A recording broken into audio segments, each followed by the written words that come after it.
Compared to other countries around the world, Australia is doing very good in terms of structured physical activity opportunities. Has a very strong sports system, strong system for delivery of physical activity in school settings, physical recreation opportunities in the communities.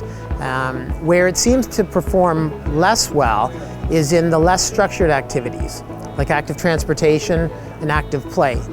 Countries around the world that are achieving and meeting physical activity guidelines do better in these unstructured approaches, taking a much more organic approach as opposed to a structured corporate executive diary type of approach to children's physical activity. I think Australia could work on those less structured approaches, perhaps at the, Start over again? Yep, just start from the second one. Perhaps Australia could put a greater focus on those less structured approaches, ones that will be accessible to the more marginalized and vulnerable portions of the population as well. Active transportation and active play in a ubiquitous, routine, habitual type of fashion. Countries that have been able to achieve that have generally done better in improving their physical activity grades. In comparing the 49 countries that participated in the Active Healthy Kids Global Alliance report card project, I think there are some lessons that can be learned for Australia. Three things in particular I think could help to improve the physical activity grades. First is a focus more on active play, making it more routine, ubiquitous, habitual, commonplace in communities around the country. It's interesting that of the 11 grades in the Australian report card, there was only one that had an incomplete grade, where there wasn't data, and that was on active play.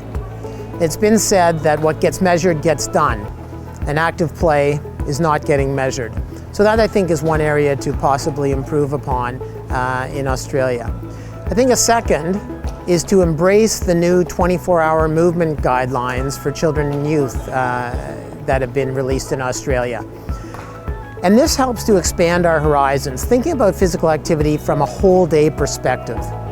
And while it might seem a little less intuitive, the way that children sleep and the amount of time they spend on their screens, sedentary, definitely influences their physical activity behaviors, especially their habitual behaviors and their active play behaviors. If a child has a poor night's sleep, they're going to wake up fatigued, they're going to withdraw from potential active play opportunities. If they spend too much time on their screens, that may be displacing the opportunities they have for active play or to actively transport to different things or to participate in community sport programs. So I think embracing the Australian 24-hour movement guidelines for children and youth is important from the sport physical activity perspective. And then finally, I think having a robust, ongoing monitoring and surveillance system for the country to measure the behaviors in the 24-hour movement behaviors and as required for the Australian report card is very important. It's been said that what gets measured gets done. If we have a robust measurement system, it can actually serve as an intervention opportunity. It can inform future report cards, it can facilitate advocacy and inform priorities of action in the future.